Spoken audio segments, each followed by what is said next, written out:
Welcome to CWJah Talk number 24. It's entitled Jesus as Wisdom. And that might sound a little strange to people, especially if you're not familiar with different biblical or other ancient accounts regarding an actual being or figure. Some would say a personified quality, but we're going to talk about it, and I'm going to show that Jesus, in addition to being known as the Word, a much more familiar term from the New Testament, from texts like John 1:1, and in John's letters and in Revelation, he's called the Word. But he's also called something else. In fact, he's called many different things, but there are certain titles, descriptions, that only Jesus is given.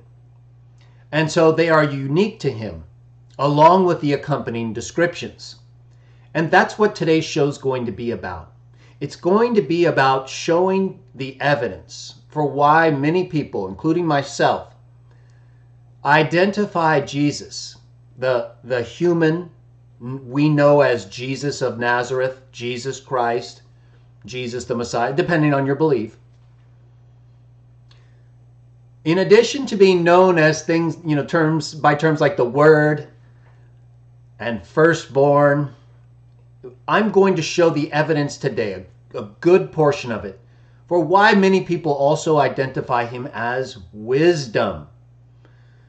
Not just wisdom in a vacuum apart from any other description, but wisdom as it is attached and given as a description for what appears to be a real being, an actual entity, like the Word that existed with God in the beginning. Remember those words, because they're going to come up again as part of our discussion as we consider texts, specifically Proverbs chapter 8, verses 12 through 36, but several others, including several from the New Testament, where I believe it is made clear by Jesus himself and by those who were his earliest followers that he is the wisdom of God, in addition to being the Word of God. Terms that were known and used by different writers, Greek and Jewish,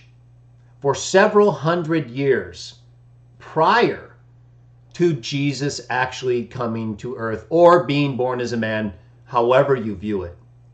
The evidence is fairly clear, though, especially when compared to the evidence we have for the existence of other people from Jesus' time, the first century and earlier, that he actually lived and taught, and in our view, did all of the things that are written about him. And so I'm going to share with you today a few things that are written about him, specifically in the New Testament writings, the Christian writings. But we're also going to discuss things that were written about this figure, wisdom, and why in a book like Proverbs, of all things, right? Proverbs being a book of wise sayings from Jah's kings. Why in Proverbs is a figure like wisdom described in ways that aren't quite as obviously associated with proverbial sayings as they are with actual historical events like Genesis. In fact, in Proverbs chapter 8, the section we're going to read together, you're going to see parallels with Genesis chapter 1 and John 1 and other texts, probably without me even having to reference them. But I will. I will reference several of them. We're not going to look at every single thing in as much detail. And that's why I'm saying it this way, because I believe a lot of things will stand out to you and I won't even have to say them openly. But we will talk about several that I think are worthy of our further consideration as we read this section in Proverbs to try to answer the question, why do we use it as such a strong basis for concluding that Jesus is the wisdom of God? Well, it's not our only basis. Like I said, in the New Testament, several texts we're going to read together Jesus identifies himself as the wisdom of God, much like John identifies him as the Word of God. And so it's the unique discussion or presentation of Proverbs 8 that cannot help make one familiar with Jesus and the way he's described in the New Testament, as well as the way that the Messiah is described in the Hebrew writings, for example, in Micah 5, as pre-existing or existing long before the time when he would come forward through Bethlehem in the case of Micah 5. But specifically in the Jewish messianic sense, the line of David, right? And David's son wrote many of the Proverbs. The Proverbs, like the Psalms, are collections of wisdom sayings by ancient Hebrew kings, those who served Jah, who knew the law. And in many people's view, when they read these texts, they think of them as inspired in the sense that, Jah is sort of through the Holy Spirit directing them what to say. And as his kings on earth, that wouldn't be inconsistent.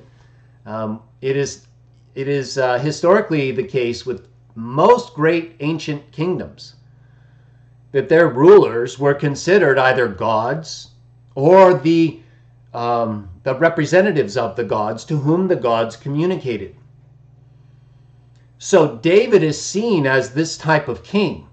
He's the one through whom, whose line the Messiah was believed to come. That's why in the book of Isaiah, which we've talked about in other CWJah talk shows, in Isaiah chapter 9, for example, it refers to the root of David. And in Isaiah 11, to the stump of Jesse. And so these are all speaking about the Messiah and the one who would come as the wonderful counselor, the angel of great counsel, mighty God, all the things that the sons of God like Jesus would possess if they actually did the things that Jah says, which is what Jesus said he came to do. And you're going to see a consistency there too with what we read of wisdom in Proverbs 8. But let me ask you this. We've talked a few times in our shows about how angels were used by Jah. For example, in Exodus, he refers to the angel in whom he would put his name, who would have the authority to pardon or not pardon. He would send that angel along ahead of the Israelites. And we further identified that angel with the prince of the army of Jehovah in Joshua chapter 5, and with Michael the archangel in Daniel, the same angel who is the prince of Israel. We believe that's the same angel that Jah, in whom Jah put his name and sent ahead of them, who is the prince of the army of Jehovah, and the angel who ascended off the altar in a flame to Manoah and his wife, and who was called a god, Elohim. All of these things are consistent with what we read about Jesus and with what is described, how Jesus is described as the Word, and also the things that are said of wisdom. So you have this angel, right? You have this angel. We saw it would go ahead of them. The angel came and talked to Joshua, right? As the prince of the army of Jehovah. Then the angel came and spoke to Manoah and his wife, right? Judges 13. Then Gabriel and that same angel, we believe, Michael the archangel, came and spoke with Daniel and told him the things that would take place. We believe that same angel also spoke with other prophets and used the high priest Joshua, as we discussed in one of our last CWJah talk shows, as a reference to how the Messiah would also be a priest, be a king priest. It talked about how they made a crown of gold and silver. I believe it said gold and silver, gold for sure. And then also how he was the priest, and how these two things they were using as representative in Joshua of what would be true of the Messiah. Okay, but it was that angel who was there. And remember, even Satan came. The account says that Satan came to resist or meet with that angel over Joshua, the high priest. Satan didn't want Joshua to be used because of his uncleanliness. We're all unclean in some way. He could always get us if he needs to. But you see, like with our freedom today through Jesus, this is what we believe, that angel, whom we also believe was Jesus in his pre-human form, Michael, the angel of Jehovah, the Word, and wisdom, as I'm going to show, that angel was able, before the coming of Jesus, to purify Joshua, the high priest, so that he could serve in this role, prefiguring the Messiah. That angel is the same angel that had the power, the authority to pardon. And that's exactly what he did to the high priest Joshua. Even though Satan was right there, no sacrifice to save him, didn't matter because it was the very one who had the authority direct from Jah to pardon. Very similar to what you'll also read in Isaiah chapter 6, where Isaiah is brought up into heaven, but because he's impure, he has to have his tongue touched by fire, fiery coals, so that his sin passes away from him, and then he's able to stay in their presence. So these things could happen and be done when they wanted to do it, to whomever they wanted to do it. It did not matter what the person had done. If these beings want to use you, you are going to be used. We have the example of Jonah. We'll talk about him another time. But now we're talking about Jesus and all these texts and things that were said in terms of the angel before Jesus came, what that angel did. So why am I bringing that up? Well, remember in the Psalms, our last CWJah Talk show, Psalm 110, where we talked about a lot of these things. And in Psalm 110, what does David say? Right? We're talking about David, the Messiah who would come. We're going to go to Proverbs 8 by Solomon, under inspiration in our view, or at least in another sense that I'm going to explain to you right now. So David in Psalm 110 says what? Jehovah said to my Lord. And how does Jesus apply that in the New Testament? He asks the Pharisees and other Jews who were there resisting him, not all Jews, just those Jews at that point, for our Jewish listeners, right? Don't take offense. These accounts are specific to individuals doing certain things. But he said, whose son is he, right? Whose son is he concerning the Messiah? And they said, David's son. And then Jesus said, well, then how come he calls him his Lord? Okay, so Jesus accepted that really happened. David wrote it. Where did that happen? Was that just something that was put into David's mind? I don't think so. Why would so we have evidence to show that the angel of Jehovah, the prince of the army of Jehovah, Michael the archangel, goes forward ahead of the Israelites, talks to Joshua, talks to Manoah, talks to his wife, talks to Daniel, who's in captivity. You mean to tell me you don't believe that same angel spoke to the king? To David? Or did something similar to what we read in the prophets concerning Joshua the high priest, and that is both Michael the archangel, the angel of Jehovah, and Satan resisting individuals, doing certain things, saying certain things, like with Daniel, right? Daniel's sitting there. He's disturbed, frightened out of his mind, but he's in captivity. They're there to watch him, make sure they get through this, because the Messiah has to come. But the Israelites at that point were terribly abusive towards other nations and Jah's own law, so they had to be punished. And they were, but they were not going to be exterminated so that the Messiah and the prophecy couldn't be fulfilled or come. The seed from Genesis 3 that we'll talk about in our day text. So, David says, Jehovah said to his Lord, the Messiah. So David knew who it was.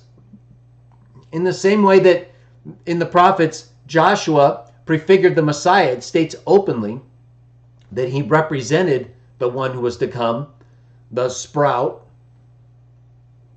So, if those things were being done to prophets like Zechariah and others, Isaiah, and these individuals who experienced these things, and the conversations that the angel that we're talking about had, not only with the prophets, but with Manoah, his wife, Joshua, Daniel, of course, also a prophet, but in captivity. It seems very likely to me that David also spoke with this angel. Why wouldn't he do that? You mean to tell me the angel of Jehovah, who speaks with all these people, speaks with Moses, speaks with everybody, right? Communicates the law, is with them the whole time through their trek in the wilderness. They get to the promised land. They establish the city of David. And there's no more communication? That doesn't seem at all likely. And when we look at texts like Psalm 110, which while they don't come right out and say, okay, the angel of Jehovah, or Jehovah, because remember in the burning bush, they were also addressed as Jehovah and in other accounts. But it was the angel. So David could be talking about Jehovah or the angel of Jehovah talking to another angel or individual representing sprout. Maybe not exactly like we read in the accounts we read in our last CWJah Talk show. But my point is, David's a king. Why would he be expected to participate or be spoken to in the exact same way? He's not just a king. He's the king. He's the king through whose line it all happens. Now, this was established beforehand, of course, through Abraham, but David is the one who really establishes the royal line through which the Messiah comes. So we're not talking to Moses. We're not talking to Joshua. We're not talking to Manoah. We're not talking to his wife. We're not talking to Daniel. We're talking to King David, the one who went out and destroyed Goliath, even though he was the least among those seemingly qualified. Jehovah was with him, the one who went out and met the giant, whose name is on pottery fragments that we know of today. We'll get to that. The one who, instead of a shield and a sword, came with a sling and a stone in the name of his God and won that throne. You mean to tell me the angel of Jehovah never spoke to that one? It doesn't seem possible. And even if it is possible, then you cannot tell me that all of these other people who aren't King David, the one after whom the city is named, you mean to tell me that all of those people, everyone other than David, could be spoken to directly, told what to say, what to write, all these things, the beginning described, the creation events, and he can't be spoken to in his mind when he's singing and when he's reflecting and in his wisdom and writing the law as every king must? It doesn't seem possible. He has all the priests. He has everything he needs. David regularly communicated with Jah. And I believe the angel of Jehovah, the prince, Michael. And you mean to tell me Michael the archangel never once had a conversation with King David? I believe he not only did, but he told him all these things, or many of them, because as we're going to read, they're written in a way that would require someone to tell David's son these things. Let's take a look. Let's read the section of texts that has everyone so excited when it comes to Jesus as the wisdom of God. Turn to Proverbs chapter 8 in your Bible. Excuse me there, I'll take a little drink. We're going to read a little section here. Very important section, especially in light of everything I just said, right? Because it's really it's about what these texts represent, not necessarily our interpretation. Sometimes we have to get into it and figure out what it's saying, but it's often very clear and then made complicated. So Proverbs 8, if you want to follow along with me and you have my translation, you can do so. I didn't put it in the description because it's too long with the notes and stuff. The description's kind of limited on the video section here. So Proverbs 8, we'll read it together. And then we'll talk about it. We're going to talk, why is Jesus identified as wisdom? And more so, why Proverbs 8? Why from Proverbs 8? Well, again, we just discussed, hopefully I provided context for you in terms of who's writing this, who else has been given information directly by Jah, by his angels, by Michael, the Prince of Israel. You got the Prince of Israel, Michael, and you have the King of Israel, at least in terms of the angel of Jehovah who was sent ahead of the Israelites, given Jah's name, the ability to pardon, not pardon, which is exactly what he did in the high priest Joshua's case, and who spoke with individuals like Daniel, and who went forward and fought to preserve the nation of Israel so that Jah's prophecy about the Messiah would be fulfilled. Okay, Proverbs chapter 8. Let's take a look. Now, I've translated the entire section. In fact, I'm almost done. When I say that, I mean I'm probably 75 to 80% done. But I can wrap it up fairly quickly if I have enough time. So probably within a year, I expect to have my translation of Proverbs, Greek and Hebrew, with notes and an appendix or two, one of which will be a revision of an article we're going to look at in a minute. And so, but before then, you can get my translation on the CWJah Talk or CWJah discussion forum if you're a member. You can register, just provide some basic information about you so we know who we're dealing with, and then you can have access to us and to the information like these texts. Okay, Proverbs 8:12. Follow along in your translation or right here, and let's see what it says. All right, so before this, little context. Before this, in verses 8, 1 through 11, you have kind of a back and forth with the writer and wisdom, speaking and not speaking. But once you get to verse 12, there is a continuous section through the rest of the chapter where no one but wisdom is speaking. And it's even introduced uniquely with the first person pronoun, I.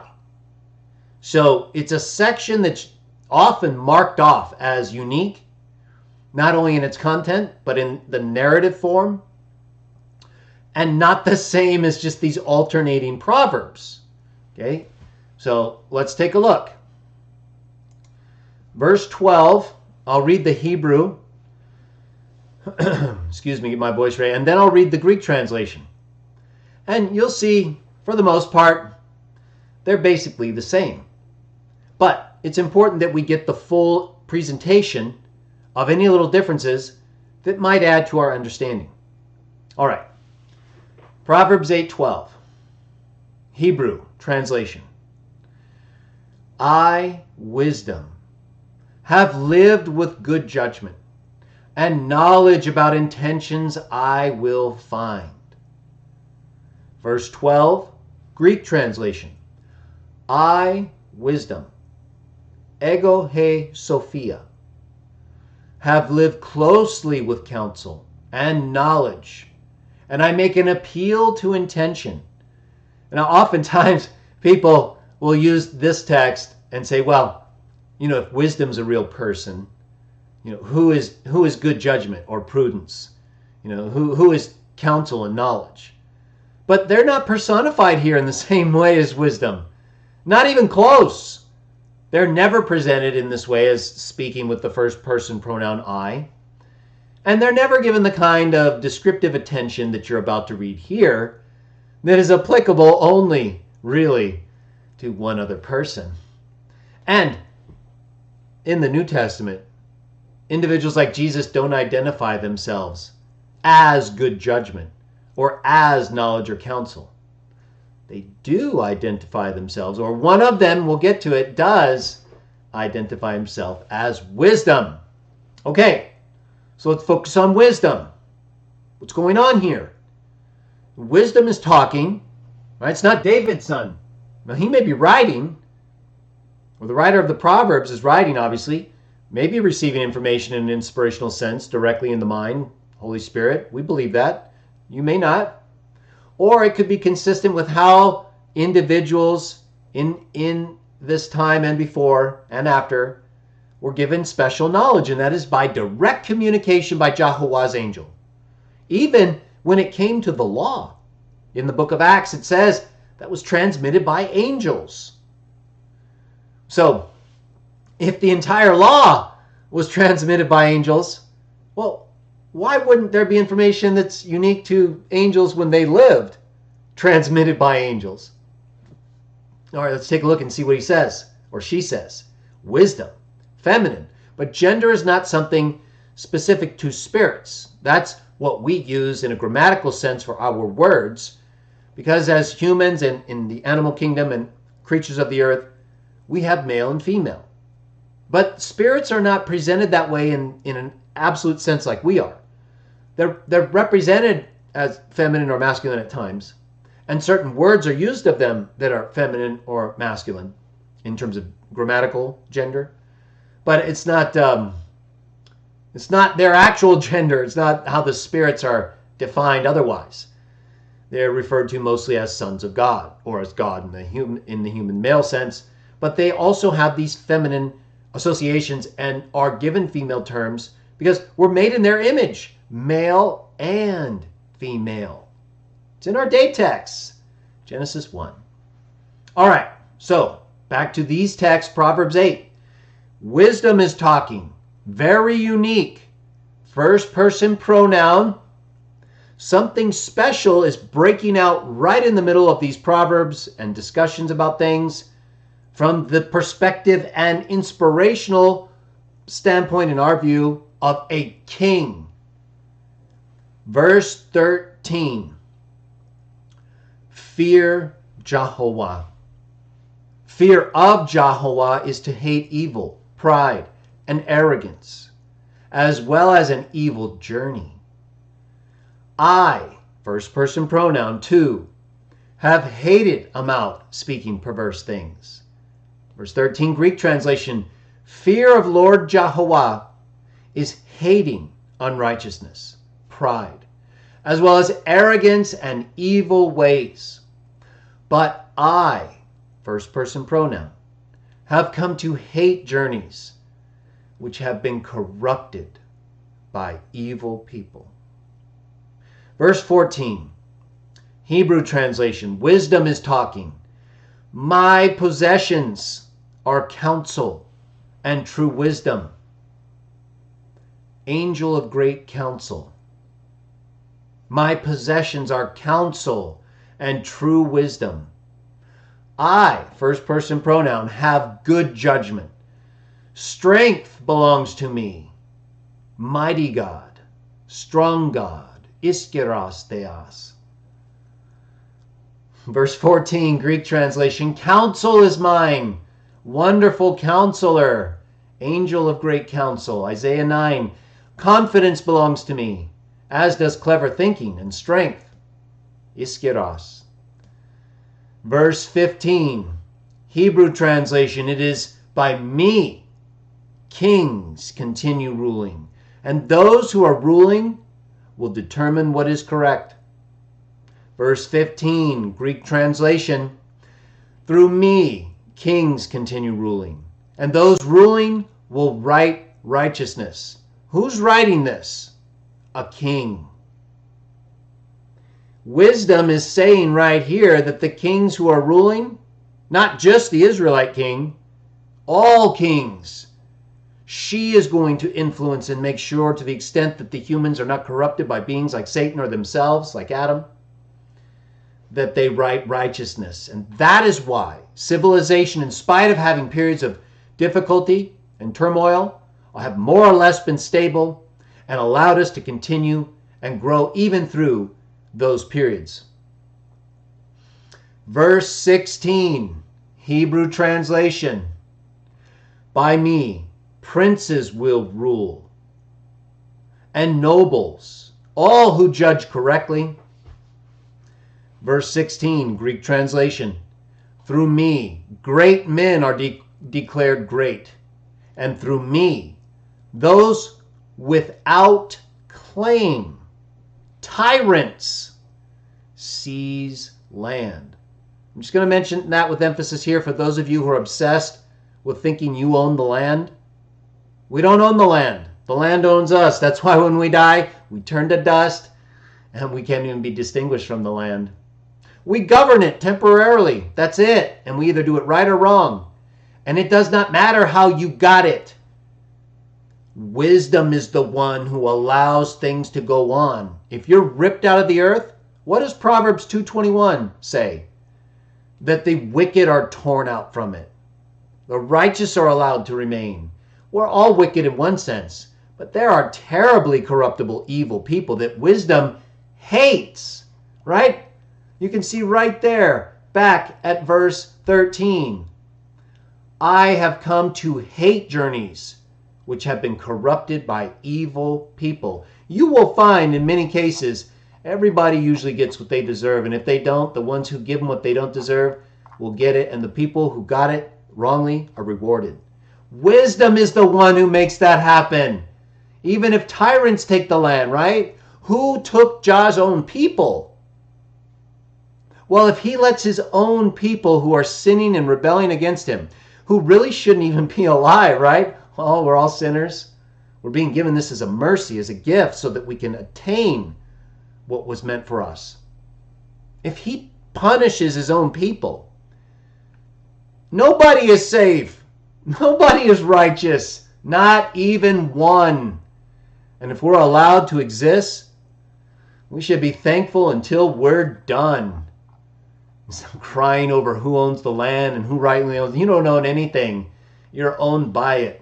And the very idea that you own anything is actually kind of funny, especially when I read these texts. You should be thankful you're allowed to govern what you have while you have it. Now back to these texts. But this is wisdom who does this, not men. You may think it's men. Without wisdom, without Jah, there's none of this happening. Wisdom is a significant figure is what I'm getting at.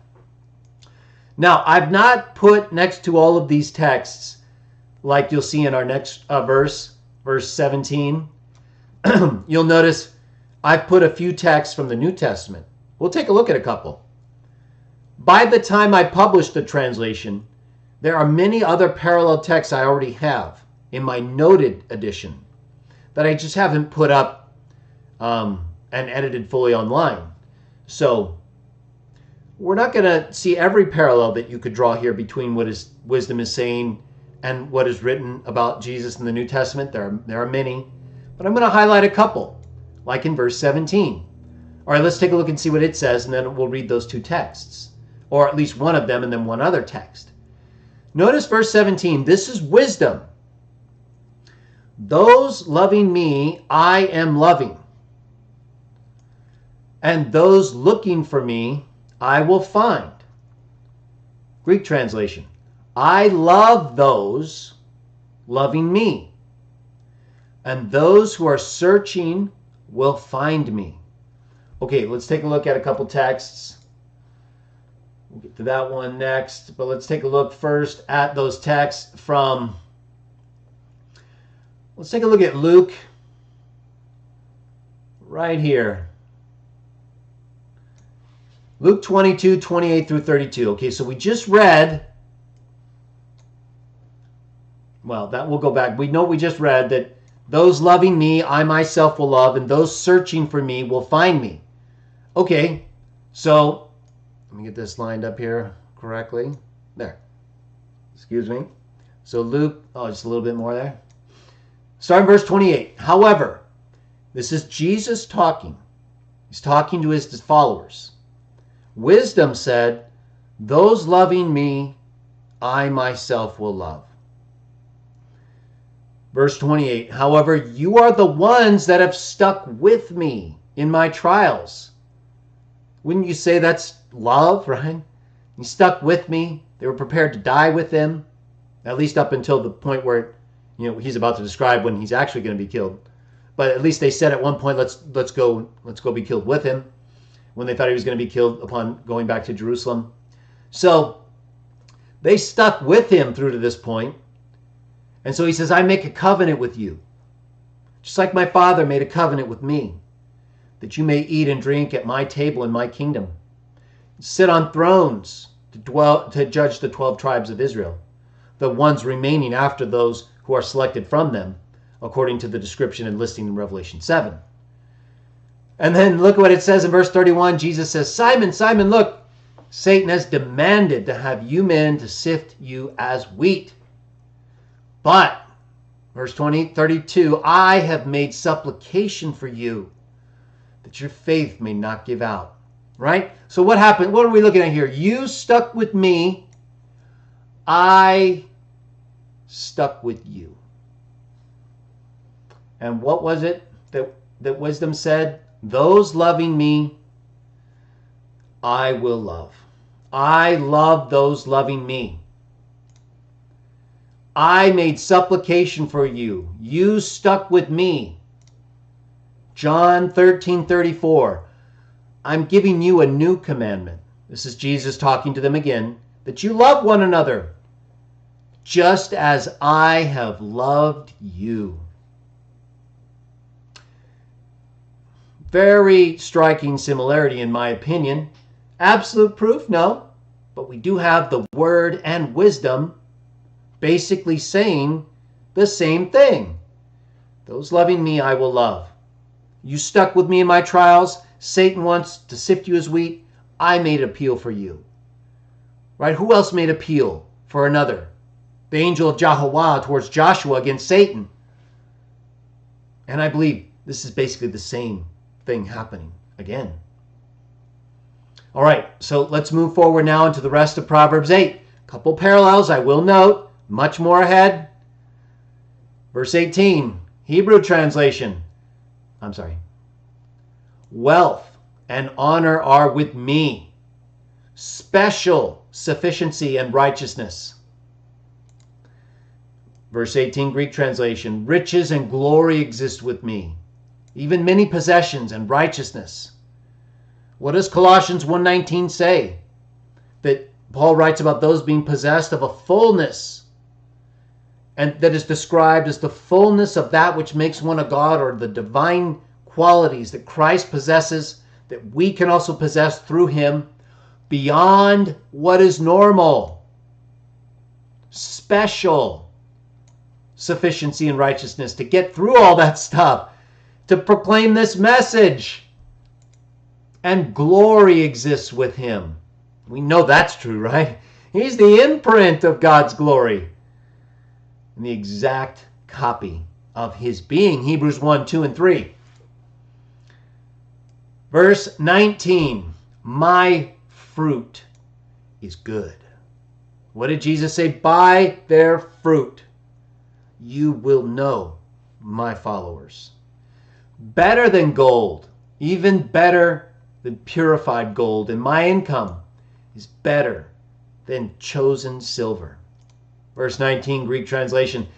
To enjoy my fruit is better than gold and very valuable stones, and my produce is better than chosen silver. Verse 20, Hebrew translation. Let's keep going. Very special section. Proverbs 8, 12 through 36. This is what this show is about. This is a significant part of the reason why we believe Jesus and wisdom and the word are all the same. Verse 20, Hebrew translation. I go here and there in a path of righteousness, right in the middle of paths belonging to judgment. In roads of righteousness I walk, and I live in the middle of well-worn paths where justice is done. What did it say in Isaiah 11 about the stump of Jesse, the Messiah who would come in the line of the one who's writing these things that are being spoken to him, one way or another, that he would judge with righteousness, not by the appearance, like so many people do today, not because of your money or your so-called wealth. No, he doesn't look at any of those things. He looks at what you got in here and what you're doing about it. And that's why it says these things. Verse 21, significant text here, beyond the rest in one sense. Let me explain by reading it and then talking about it. Verse 21, Hebrew, to ensure continuous existence for those loving me. And I will fill up their treasure. Let's stop there for a minute. To ensure continuous existence for those loving me. I live because of the Father, and he that feeds on me will also live because of me. John 6:57 and following. Greek translation, verse 21, notice the plus sign here and the minus next to the H. That means that there's a difference between the original, what we have as the original Hebrew text. We don't have, for example, copies of Proverbs 8 in the Dead Sea Scrolls of the section we're reading, this text. And so the Masoretic text, for the most part, provides our reading, and it's different from the Greek translation that we have represented in several earlier texts that predate the Masoretic text by over 500 years, over 600, 700 years.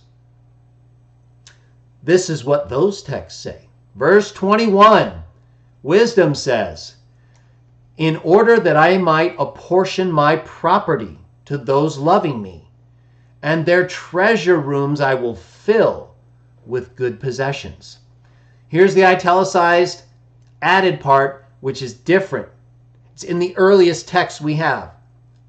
If I inform you, who's he talking about? Who's he talking to? David's son. If I inform you about what happens each day, I will keep close in mind what things have come forth out of the age of old to number. If, in other words, wisdom informs Solomon, right? It's there as wisdom as the angel of Jehovah, Michael, the prince, teaching David's son these things, just like the angel through whom the laws were transmitted. If he's doing that every day, he's going to keep close in mind what?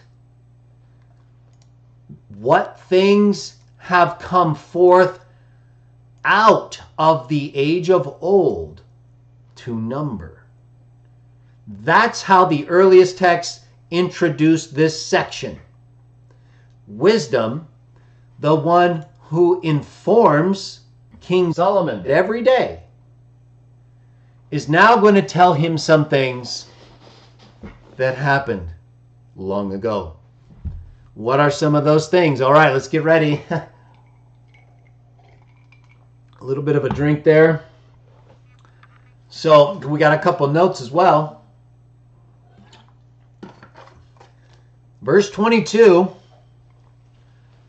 chapter 8, the things that have come forth out of the age of old to number. Number one, I'm not going to number every one, but this is number one. Jehovah created me as the beginning of his activity. I mean, right out of the gate, if you've read the New Testament, there's no way you could read this opening of this text and not think of Jesus. He's not only described as the firstborn, right? That's how we refer to all of our firstborn that are given life. right? Not first created. That's not how we describe them. Firstborn, which means it's defined for us in the Bible, in the very text transmitted by the angels to Moses, Deuteronomy 21:17. Firstborn is the beginning of one's generative power. Jehovah created me as the beginning. So we have not only firstborn being the beginning of one's generative power, we have Jesus called the beginning of the creation by God. It couldn't get more plain. Revelation 3:14, I did a video on it, wrote about it. I'll put a link in the description below. These descriptions here are so specific.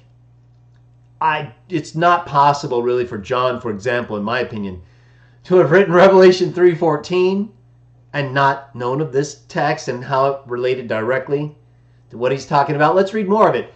Before his works made at that time. Okay. Right here it says, one being is made as the beginning. And then other works. It doesn't say other, right? It doesn't use the word other. But there's a distinction here nonetheless that's obvious. You could not be faulted unless you're going to maintain a distinction between how one of these was made, one directly as the firstborn, and then the other works that are made at that time through him, which is exactly what's described. We're going to read it. And then what's talked about in terms of Jesus, the one through whom they were made. It's all the same thing. So obvious as you start to read it, right? So we already know that the Jews leading up to Jesus were fully aware that Jehovah created a being known as wisdom. Solomon was told about all these things from the age of old to number, and that this being, wisdom, was different from his other works at that time. What time? We're going to talk about it right now. First, the Greek translation, Jehovah, Lord Jehovah, verse 22, created me. It's a form of the verb katizo, and in the Hebrew text, kana, which with the associated verbs that we're going to get to in a moment, really can only mean created. Sometimes it can mean other things like buy or get, but it's still, that's not what the context is here, because you're going to see that the context is all about creation, and it is described not only with the verb kana, but with other terms like sakak and kul. So let's take a look. So verse 22, there you have it. Jehovah created someone as the beginning. Jesus is directly described as the beginning of God's creation. Revelation 3:14, right there. It is identical. It is identical to this text. And it makes a distinction like the other texts do in John 1, Colossians 1, with all the other things that were made after Jehovah created his firstborn. And even, as a creation in the sense that we understand it. Beginning of his generative power. Start to life. I live because of the Father, John 6:57. The Father gave me life in myself, John 5:26. This is not a hidden message. It's right out there in the open. Just like wisdom. All right, let's take a look at these two notes. The Hebrew note to verse 22 and the Greek note. You notice my article here is linked. We'll get to that in a moment. Let's take a look at the first note. This verse says of wisdom what is similarly written about Jesus in Revelation 3:14. We just talked about it. Only slightly different wording. Let me jump down here. I won't read the whole thing. That the meaning created is best here for the Hebrew verb kana is evident by its use with weave together, sakak, in verse 23. We'll read that in a moment. As well as brought forth in labor, hul, in verses 24 and 25. See, everyone focuses on kana when it's not just kana in the Hebrew text. It's all of the verbs. They all describe the exact same thing. And that is the birth or weaving together, creation of the beginning, the one whom Jah made before his works at that time. And so, if you notice, I note here, this parallels the use of the two same verbs, kana and sakak, in Psalm 139. Both of them are used, and it clearly expresses birth and creation imagery in both accounts.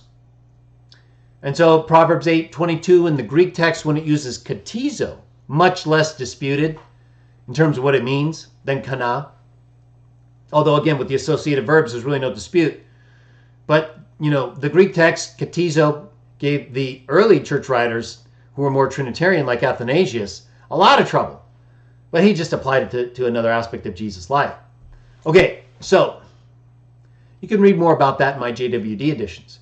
But in focusing on the wisdom that's being talked about here, we'll get to the article in a minute. But let's take a look at the Greek note. And you'll notice that very similar terms are used in the Greek text. I want you to understand that it's the same. That the arguments are basically the same that you can make from the descriptions to the meaning of the words. So the note to verse 22 in the Greek, ektisen me, or me, he created me, is consistent with the meaning of kana in Hebrew, which is what H stands for, 822 above. And it is similarly used with terms denoting birth, creation, such as founded, themeliao, in verse 23, which is used to translate the Hebrew sakak in verse 23. And he gave birth to me, genai me, in verse 25, which is used to translate cool in both verse 24 and 25 of the Hebrew text.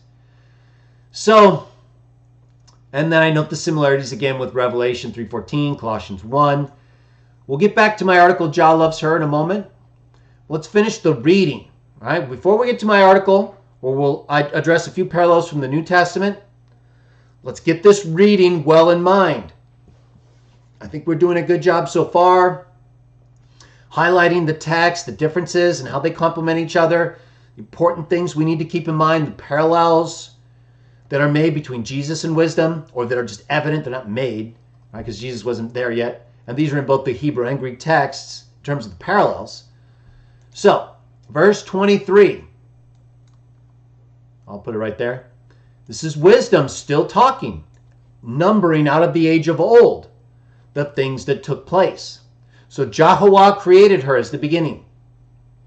Verse 23, from an ancient time I was set in place. From the start, from a time earlier than the earth. We're in Genesis 1:1 now.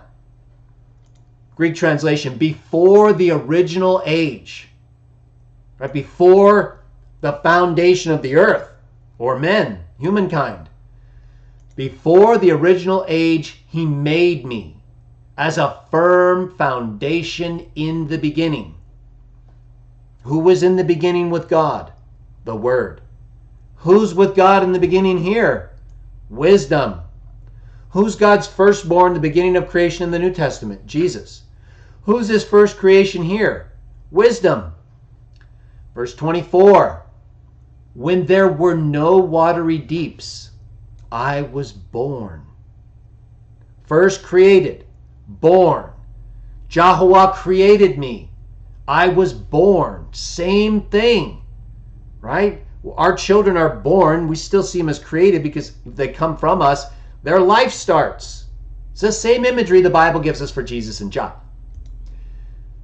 I was born when there were no springs full of water. Verse 24, before he made the earth, and before he made the deep places, before the earlier springs of water. Verse 25, when he had not yet put down mountains. We're talking about where wisdom existed. Ahead of the hills, I was born. Verse 25, before the mountains came to be settled, before all the hills, he reproduced or begot me. What did Jesus say to the Jews who asked him how he was, a man not yet 50, could possibly have seen Abraham? Because remember, Jesus said in John 8, Abraham rejoiced at seeing his day. And they're like, wait a minute, you're not even 50. And you're talking like you've seen Abraham, our father, rejoice? Truly I say to you, before Abraham was born, I existed. Not I am is a name that makes no grammatical sense, and in fact, it's incoherent if you translate it that way in the text. But that's what they do anyway. And then they try to change that, of course, into an eternal absolute statement, which is also incorrect. So, nonetheless, Jesus says there what? He existed when? Before Abraham. Why? Because that's who's at issue. His rejoicing. They want to know how he saw Abraham, not how he saw the creation of the earth. Right? He could have said, I was there too. But the subject in John 8 is Abraham. And so, as you see in the note that I have here to verse 25, reproduce me, from the present of genao, used with the aorist infinitive, edrastanai, came to be settled, and with the past preposition pra, before. The correct translation of the present genai me into English is with a past verb, such as reproduced or begot. This Greek idiom is also used in these texts that I list here, which include John 8:58. Wisdom not only speaks the way Jesus talks in John 8, existing before people that he doesn't seem like he could have existed before. He uses the same idiom. The same idiom is used. The present of past action still in progress, or there's other terms, of course, that are given to it, but it's basically the idiom that is used in order to describe something from the past continuing to the present, like Jesus' existence in John 8, or wisdom in Proverbs 8. So it does not mean that either one is eternal. It just means they existed before the times or things they're referencing. That's it. Now we'll just go on. In John 8, Jesus explains how he saw Abraham. And so unlike wisdom here, he doesn't reference his pre-human birth, but only his pre-human existence before Abraham. It's context specific, just like in John 8. But the idiom is the same. And so we'll talk about John 8 more in another video. But the parallels are clear. Not a parallel like I am with Exodus 3:14, but a parallel like before this, I was there, like in John 8 and Proverbs 8. That's the parallel. And that he is the firstborn of Jah in the beginning, his creation. All the same things. Now let's get to verse 26. We're going to finish up the reading. We get one more little drink here. We should, I think we're note free for the, we got one more note. It's a good one too. And it's a good parallel. I got my little Woodstock Joy of the World Cup. It was a gift. So cups are cups. And as long as they can be drunken out of and they're not offensive, I'm okay with it. A little bit of water here. Get ready for the reading. I've learned it's wise to do that. Just because we speak so much and when you read a lot, you need to pace yourself and or keep yourself hydrated so you can give the kind of emphasis you want. I try to maintain a volume level for a video. And I don't have my mic the way I want it set up, but I will soon. So I'm trying to maintain that audio. All right, verse 26. When he, that is Jehovah, had not yet made land. This is wisdom. Talking about when she existed. When he had not yet made land or places far away. Even the beginning of the world's particulate matter. Dust. The stuff from which Adam was made. Verse 26, Greek translation. The Lord made countries or territories and extremely difficult places and the highest locations under heaven for being inhabited. Verse 27, Hebrew translation. When he started to prepare sky heavens, like in our Genesis day text readings, I was there. When Jehovah prepared sky heavens, wisdom was there. When he cut a boundary line over the surface of the deep sea. Verse 27, when he made the heavens ready, I was there with him. And when he set apart his own throne over the winds. Verse 28, Hebrew translation. when he began to make the clouds above firm, when he strengthened the springs of the deep sea, when he made the separation between the waters above and below, when he made, verse 28, Greek translation, the clouds above strong, when he set in place the reliable water sources under heaven. Verse 29, when he started to set a limit for the ocean so no water should pass beyond what he says, and when he cut a foundation for the earth. Verse 29, Greek translation, and when he made the foundation of the earth strong. Verse 30, I should probably put a minus sign there, huh? Looks like I haven't finished the translation, but it looks like here, and I'm going to go through and make sure. Looks like I may have a little bit of a positive on the Hebrew text side here, unless there's an overlap with the earlier text. I'll go through that in my editing, but otherwise I'll make a note here to check that, to make sure that I give the balance of the text as represented in the Greek and Hebrew translation I'm doing. All right, verse 30. That is when I came to be in his presence. Who was with God in the beginning? The Word. I came to be in his presence as a skilled worker. And I became a joy day to day, enjoying life, playing in front of him all the time. Verse 30, Greek translation, I was with him, putting things together. I was her at whom he would constantly rejoice. And each day I was joyful in his presence during every period of time. Let's read the rest of verse 31. We'll come back to the note. Rejoicing in the world of his earth, and my delight was with the sons of mankind, Adam kind. Verse 31, Greek translation, when he rejoiced, completing the world, and when he rejoiced in the sons of men. Let's take a look at the note here on skilled worker. That's translated from the Hebrew word amon, which is used in a similar sense in Jeremiah 51:15. Understanding a being known as wisdom involved with Jah's creations is similar to the role the Word, Jesus, in the New Testament, where all things are out of, the preposition ek, God the Father, and through, the preposition dia, or by, the firstborn Son, the Word.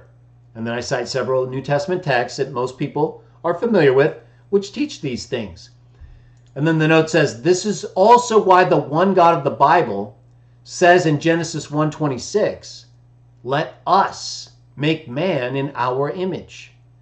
If wisdom in Proverbs 8 is a skilled worker, then Jah alone created, Isaiah 44:24, and used his first creation, Jehovah created me as the beginning of his ways, verse 22, in putting things together, right? It doesn't say, wisdom doesn't say in verse 30, I created things, right? Maybe create in the sense of putting things together and it becomes something new, right? It's working. So it's now, let's say you take all the parts of a computer and you disassemble it. You have all the parts and someone comes and puts it together. Well, they've effectively, you could say, created a computer, made a computer out of the existing parts. That's what's being discussed here. He's putting it together. Jah is speaking in Genesis 1 saying, do this, that, make this, and then they're being done. Everything is out of the Father and through the Son. Consistent with what we read here about wisdom. All right, let's take a look now at our final texts. Wisdom concludes and says this, the one who just finished saying, I, wisdom, by whom kings rule. I'm going to tell you things out of the age of old to number, because I was there. I was created by Jehovah as the beginning, as the first of his ways, before his other works. I was there when he did this. I was there when he did that. Before this was made, I was there. Before this was made, I was there. I was the one he loved. He was especially joyful. I played like a child, putting things together in front of him day by day, making him joyful. What does that sound like to you? That sounds like a father and a son to me, or a daughter in a human sense, right? We have the genders, they don't. But here wisdom does, because it's, our gender in communication terms. Point is, we're talking about a father and a son. What relationship does Jesus have in the New Testament? Father and son. This section of text here is a father and a son. And now, verse 32, let's read the rest of the text, 32 through 36, and then we'll talk about it a little bit more. So now, son, verse 32, Hebrew, listen to me. Blessed are those who watch over my paths. Greek text is a little shorter. I'll go back and update that before I'll put a little plus and minus sign there since we're looking at it. So now, son, listen to me. Verse 33. You must listen to correction and be wise, and do not let go of any of it. So now it goes back more into a sort of proverbial discussion to give the people information they need after describing this one and making it clear just who she is. Now, she's going to keep telling you more about what you should know. You must listen to correction, verse 33, and be wise. Do not let go of any of it. There's no text corresponding in verse 33 in the Greek.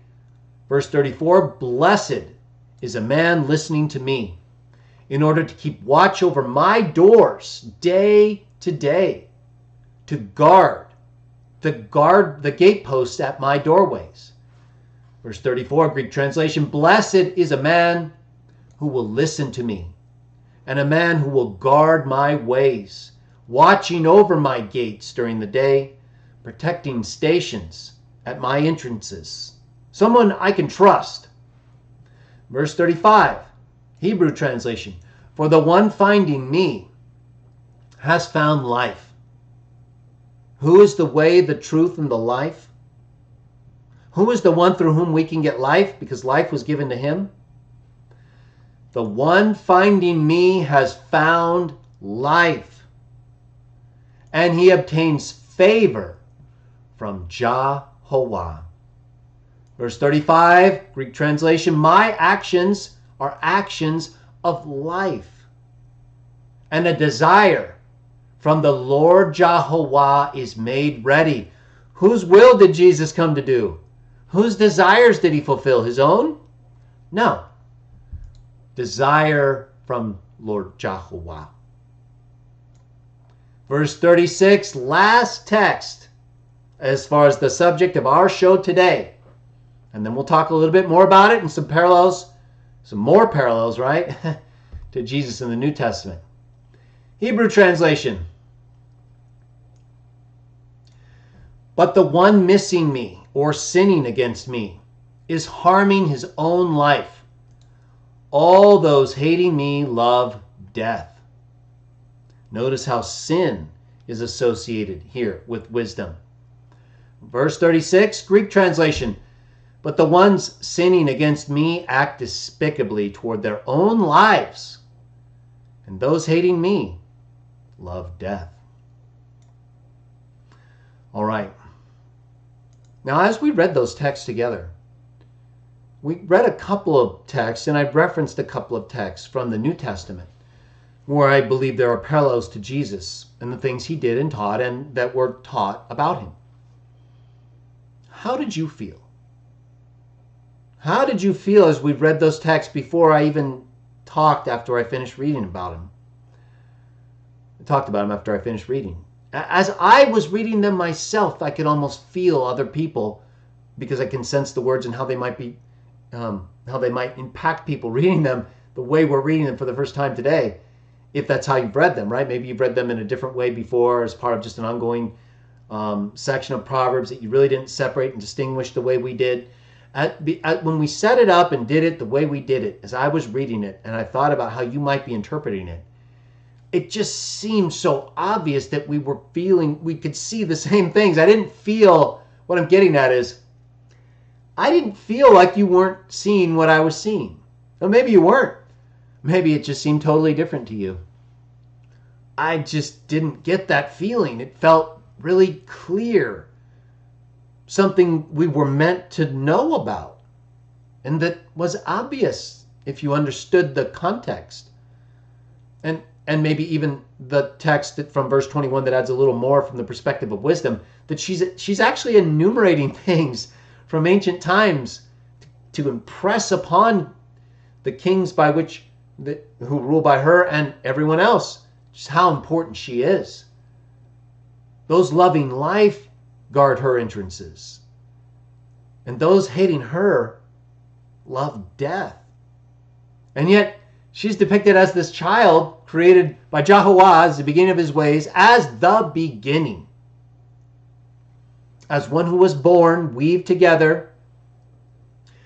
As one who was in his presence day after day, when he was making all these things, putting them together in his presence, just like a carpenter's son. That's what Jesus was. He was a carpenter's son. Wisdom was a carpenter's son. Jehovah is the ultimate carpenter creator. And wisdom is described right here as a worker, an assistant, as someone helping him put things together. What role does the New Testament say Jesus had as he was growing up? Do you think that's an accident? Do you think that, let's accept you believe in God at this point, and if you don't, that's fine, but for my purpose of my question, and those who believe in God, the God of the Bible, but don't believe Jesus is wisdom, or don't believe Jesus is different from the Creator, don't you see a similarity here in the role Jesus actually had as he grew up on this earth and the role he had as he was raised in heaven? They look identical to me. And I don't believe that's an accident. Now, let's take a look at a couple texts that we'll review as part of an article that I wrote almost 10 years ago. So, let me bring that up for you all here and we'll take a look. So this is an article I wrote back in 2010. As I mentioned at the start of the show, I will be doing an appendix where I will be adding this article but in a revised form. Revised in the sense of, I don't need every paragraph that I have in the blog. And I'm going to be adding more parallels than what I present in this blog and that we'll review today. But I've talked about other parallels and other texts that we've done, day text readings, like from the writings of Clement, one of the earliest Christians, who may be the Clement referred to in the New Testament. But, you can review the revised appendix later for the additional texts and things, evidences. I have a lot, but I have a lot already that I've defined in this article from 2010. I put a link in the description below. And so I opened the article to kind of review some of the teachings in the Bible that discuss the sons of God and some of the descriptions given to Jesus, like in Colossians 1, John 1, Hebrews 1. And then different descriptions that people give to the beliefs of Jews in the past, like R.B. Weiscott from the Anchor Bible, where he says, certainly the notion of the existence of divine beings, the host of heaven, under the authority of whom he describes as Yahweh, which is not the correct pronunciation of Jah's name, but either way, we did a video on it.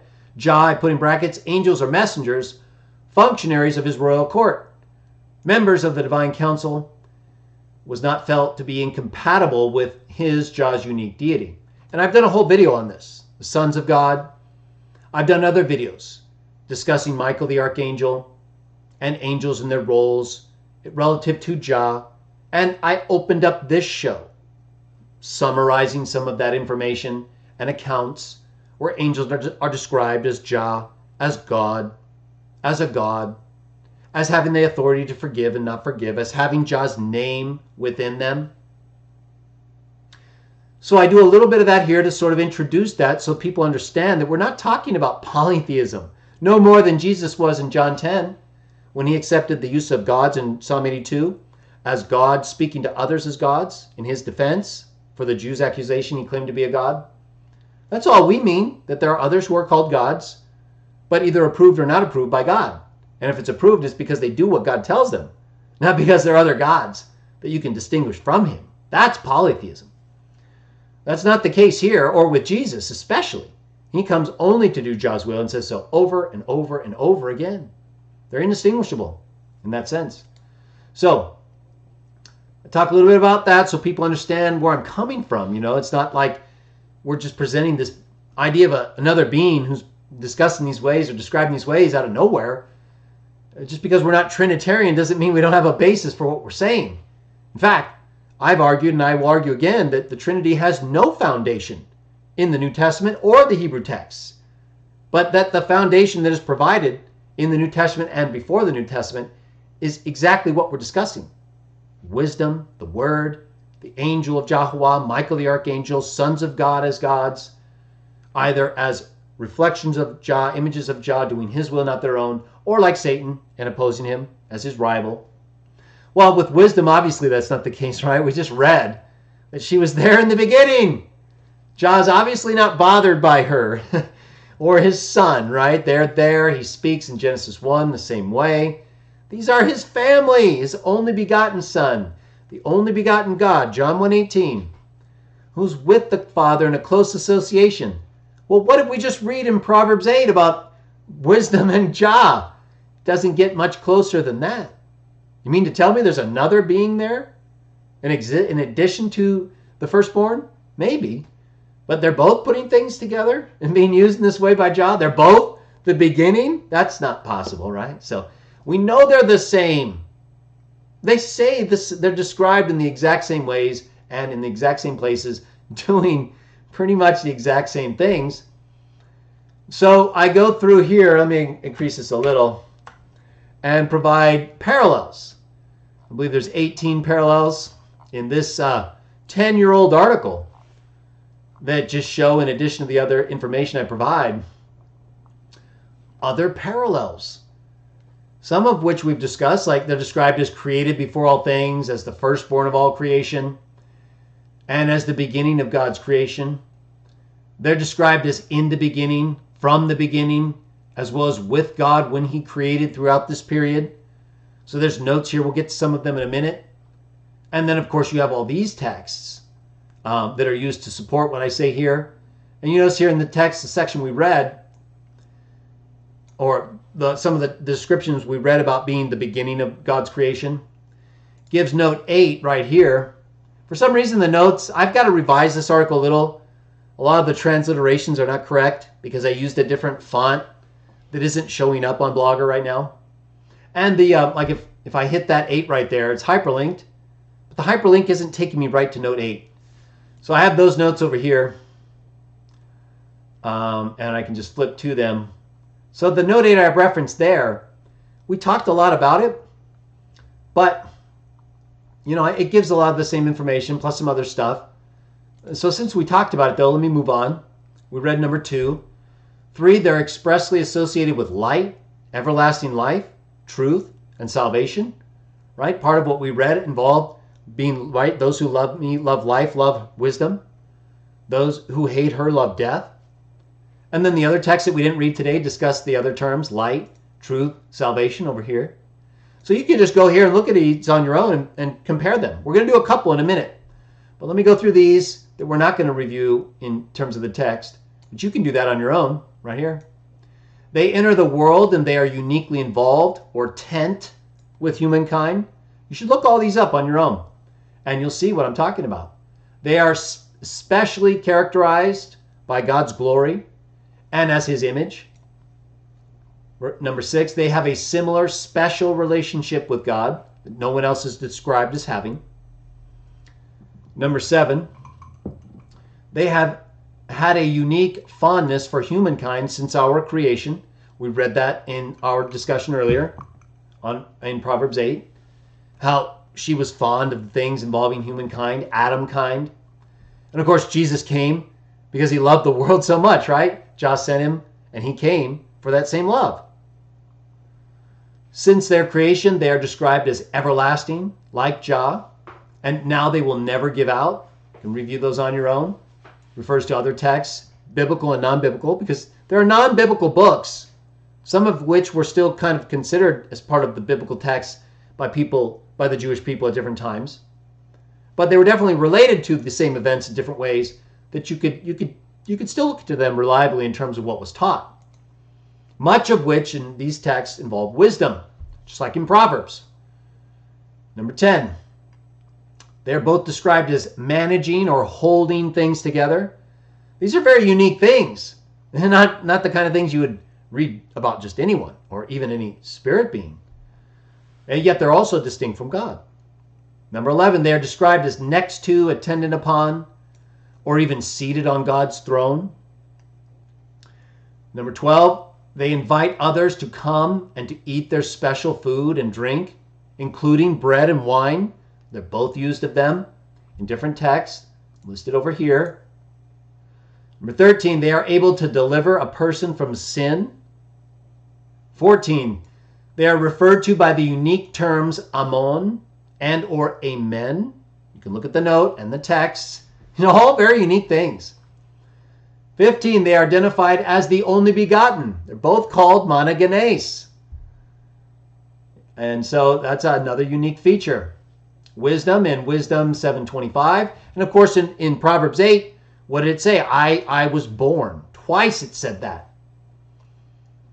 By God. And Jah created wisdom as the beginning before his other works. So that would be consistent also with the meaning only begotten. 16, the kings of the earth are called to love and to honor them. Right? We read about how wisdom in Proverbs 8, and I don't even list that here. I don't list that in the parallel. I will in my revised edition. We read in our discussion of the Proverbs 8 section how by wisdom kings rule by her. And that's also the case in the book of Wisdom 6, as well as in other texts like Psalm 2, Philippians 2, and the Psalms, right? The kings of the earth take their stand, and then eventually they have to all bow down. So we'll add Proverbs 8 to the listing over here. Okay, now we're going to look at just a couple more, and then we're going to read a couple texts.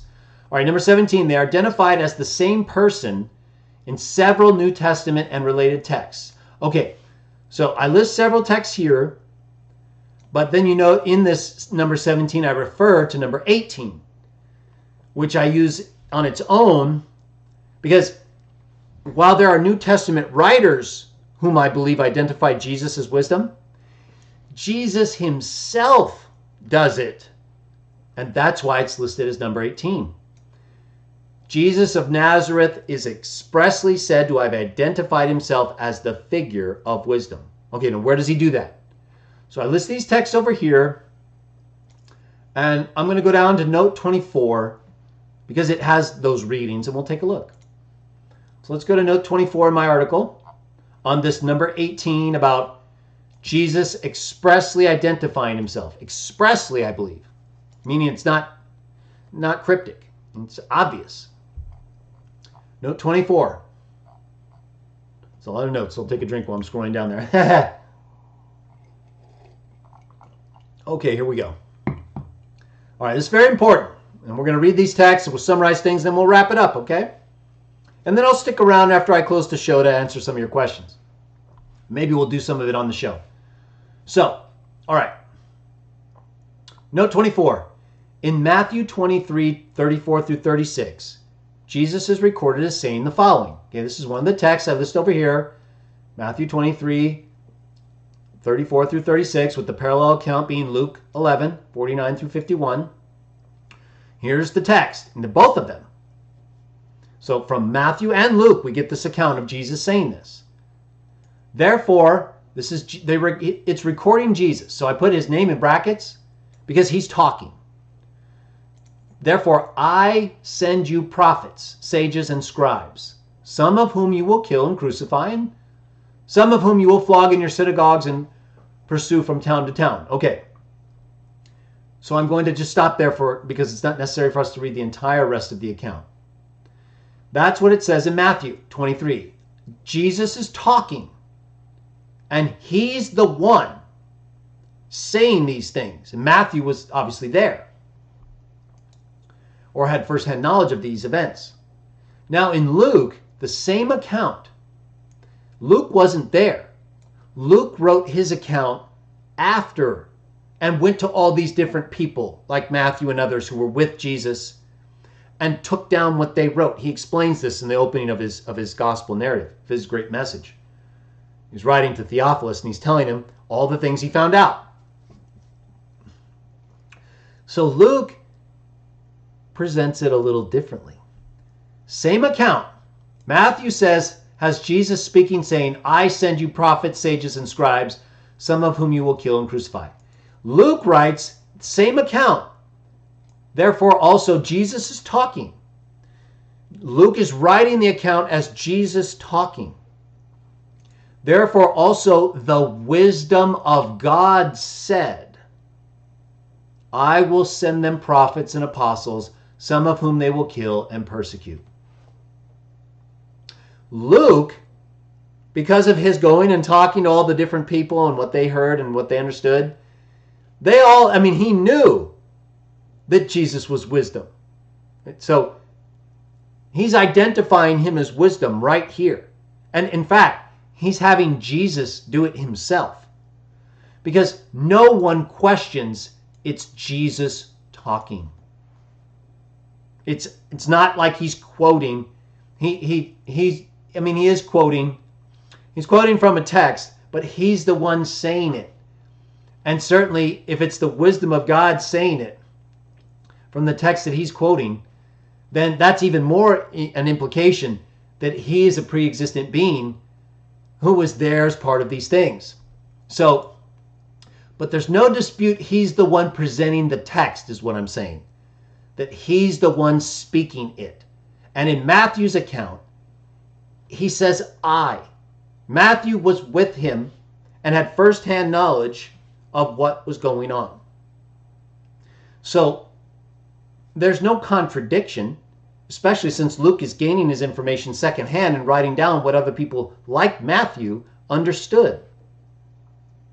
And the identification is clear. Jesus is speaking in this account, quoting this text, as the wisdom of God. Now, this is an explicit identification, I believe.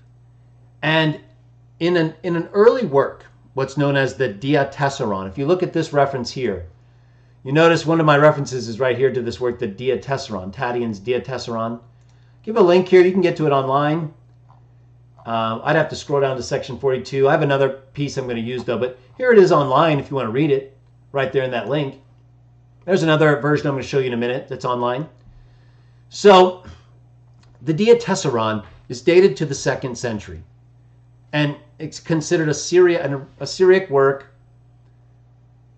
that is basically a harmonization of these different accounts involving Jesus' life and teaching. So whereas we have these separate accounts in the Bible, Matthew, Mark, Luke, and John, the Diatessaron is basically all of the accounts known together. And so, for example, whereas we just read, let me go to that note again. I'll go to the reading. Actually, here's another translation of the Diatessaron, the Ante-Nicene Fathers version that you can get online. Let me get it readable to you there. So the Diatessaron is a 2nd century Syriac work that's basically a harmonization of the gospel accounts. Section 41, verse 1, which is what I reference here, 41:1. Right here, it's giving a harmonization of what we just read from these two texts, Matthew 23 and Luke 11. We just read those, where Jesus is in Matthew speaking, I will send them. And in Luke, it's the wisdom of God is speaking. They're both the same. The Diatessaron makes that plain. Here's the Diatessaron reading, right here. Therefore, let me get it so it's of these little things. First line, first and second line. Therefore, behold, I, the wisdom of God. It combines both of them. Whereas Matthew says, I will send them. will send them forth, or sending unto you among these different people. So it combines them. In one case, in Matthew, it says, I will send unto you prophets. And in Luke, it says, the wisdom of God said, I will send unto you prophets. Here, it's I, the wisdom of God. It's both of them combined. Again, a harmonization of these two accounts that we just read right here. I, wisdom of God. So I, the wisdom of God, will send them prophets and apostles. That's what the diatessaron is doing. I, the wisdom of God, and sending unto you prophets and apostles, and wise men and scribes, and some of them you shall slay and crucify. So again, it's a harmonization of both of them, and says the exact same thing. They all believed Jesus was the wisdom of God. Why? Because that's what he taught. That's what he taught in Matthew, according to Matthew and Luke. That he, I, Jesus, the wisdom of God, is the one who said, I will send them prophets and apostles, some of whom they will kill and persecute. So Jesus, as the wisdom of God, was prophesying in the Hebrew texts in much the similar way that we see David speaking about Jehovah, talking to his Lord. And then the other things that we see taking place involving these different angels, beings like Joshua the high priest, Sprout. So what I'm getting at here is the activity level based on these accounts and the quotation of these texts and all the other references that we talked about showed that wisdom, Jesus, the Word, the angel of Jehovah, Michael, the Prince of Israel, was very active all throughout every single one of these periods. From Genesis 1:1, where there was no heavens and earth, and then to the heavens and the earth, their creation, wisdom was there before all of it. And then there for all of it. Even Abraham rejoicing at his day, so that he knew that had happened and could tell the Jews of his day, I was there. I existed. It's not just about me being 50 or more human years. There's more going on here on the wisdom of God, just like we see quoted in these texts from Matthew and Luke. So let's take a look at a couple other texts though.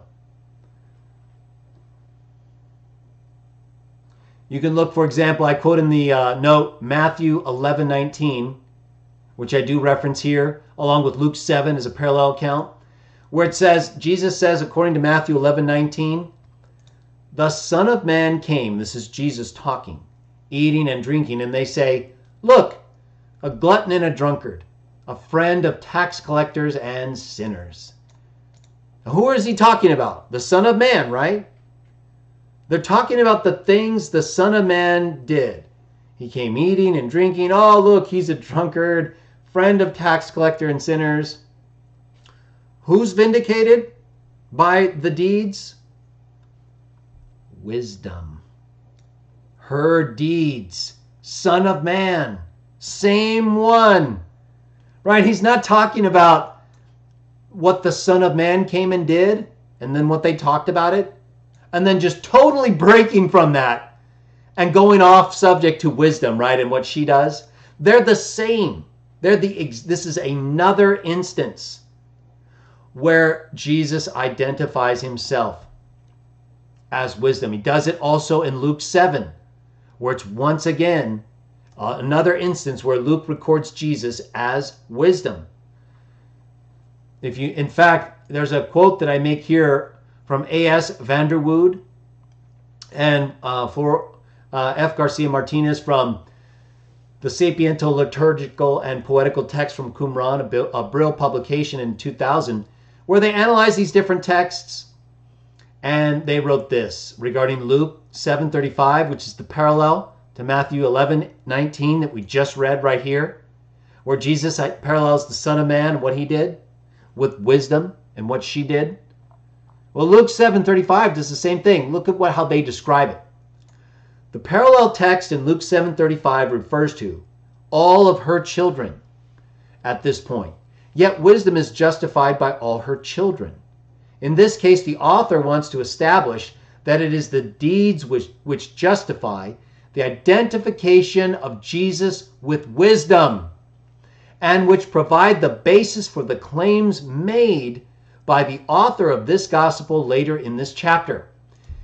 The emphasis on deeds makes the connection to the Messianic era. Makes a connection to the Messianic and establishes Jesus as the authoritative representative of God's reign. While the connection of Jesus with wisdom is clearly established, the author also provides a very particular definition for the connection, not simply an identification of Jesus with wisdom. We have that already. The utilization of Lady Wisdom follows immediately hereafter at the end of chapter 11, a section which has frequently played a role in Christian diatribes against Jews. Come to me, all you who are weary and are carrying heavy burdens, and I will give you rest. Take my yoke upon you and learn from me, for I am gentle and humble in heart, and you will find rest for your souls. For my yoke is easy and my burden light. As the evidence of the use of wisdom imagery in this passage, the parallels with Sirach 51:23-27 frequently have been noted, which is why I also cite that right here. You can look at that on your own. But you can see the way that even these authors blend together texts associated with Jesus' use of the wisdom identification and her deeds, her children, being vindicated by them, versus the way they spoke about him as the Son of Man who came. And here is the text from Sirach 51:23-27 from Brenton's translation. So, notice these two texts. Right here, Matthew, I cite here, also Matthew 11:28-30. So we just read the comments about Matthew 11:19, Luke 7. We've already read the parallels between Matthew, 23:34-36 and Luke 11, where Jesus, including, and the Diatessaron, where again they're harmonized, says, I, wisdom, will send unto them prophets. All right, now let's take a look at another ancient Jewish writing that speaks similarly about wisdom and what Jesus says in Matthew 11. Here's Sirach 51:23-27. This is wisdom talking. Okay, so this is what Jews would have likely been familiar with, this kind of description and imagery associated with wisdom, in addition to Proverbs and other texts. But this was one of them. Draw unto me, ye unlearned, and dwell in the house of learning. Wherefore are ye slow? And what ye say ye of these things? The older English, of course. Seeing your souls are very thirsty. I opened my mouth and said, buy her for yourselves without money. Put your neck under the yoke, and let your soul receive instruction. She is hard at hand to find. Behold with your eyes, how that I have had but little labor, and gotten unto me much rest. So here you have, draw unto me, ye unlearned, in the house of learning. Your souls are thirsty. Put your neck under my yoke. I have but a little labor, and have gotten much rest. What does Jesus say? Come to me, all you that are weary and are carrying heavy burdens, and I will give you rest. Take my yoke upon you and learn from me. House of learning, yoke. For I am gentle and humble in heart, and you will find rest, much rest. For my yoke is easy and my burden light. I have had but little labor, and I've gotten much rest. This is all very, very close. And that's because Jesus is basically saying the same things that were known about as being spoken by wisdom. There's a lot more information I could share with you. Many other texts and descriptions. And that is part of what I'm going to do next. my primary focus right now, in addition to, of course, the channel and doing these things, is to finish my translation of Proverbs, Greek and Hebrew. And when I finish, to add as an appendix the article we just reviewed in part, but updated with more information, right? We couldn't even get to it all. We summarized a lot of things. We got into a few parallels where we could see clearly what was going on, but there's so much more. And I encourage you to take a look at it on your own.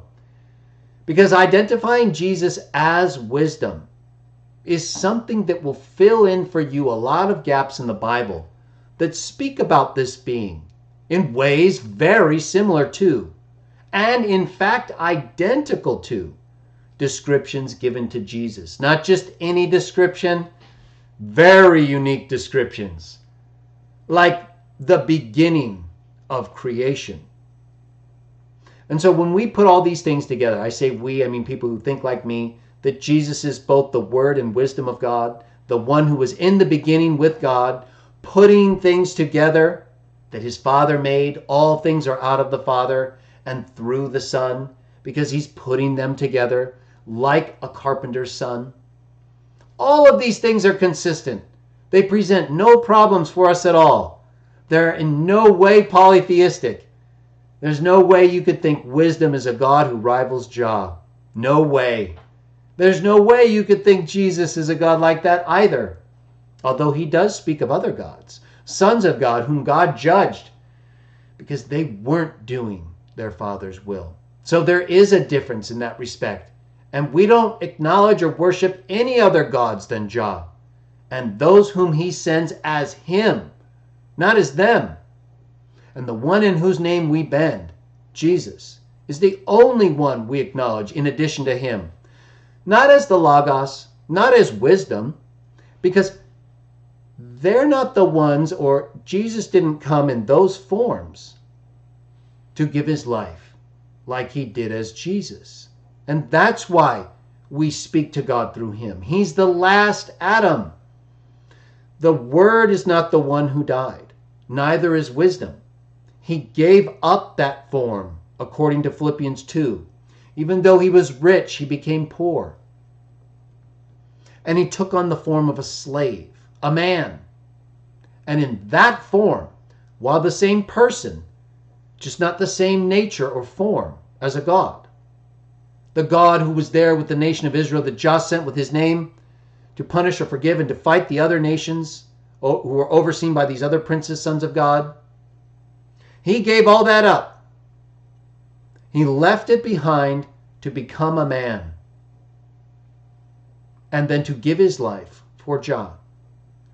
And Jah accepted that as a sacrifice sufficient to cancel out the law. So we believe we no longer have to sacrifice in that way, but that we follow Jesus as the way to please Jah. And so we close our prayers and we open our prayers in his name, because that's our sacrifice. That's the one we accept as the forgiveness of our sins. And we try not to make light of it by doing sin where we can help it. But we're all sinful, and so we have times when we can't help it. But we try our best to do our best. And where we can, we help it. Where we can't, we still try. And we ask for forgiveness through Jesus and the life and death that he provided. And so that's why it's important to identify him as wisdom, so that you're not confused about this other being in Proverbs and in these other ancient texts that's spoken about in so many parallel ways that make you then question monotheism, or how many beings, or who is this being? You can have clarity. There's nothing wrong with accepting Jesus as the wisdom of God, not because I say so, but because according to the texts that are written in the New Testament about what Jesus himself said, he says so.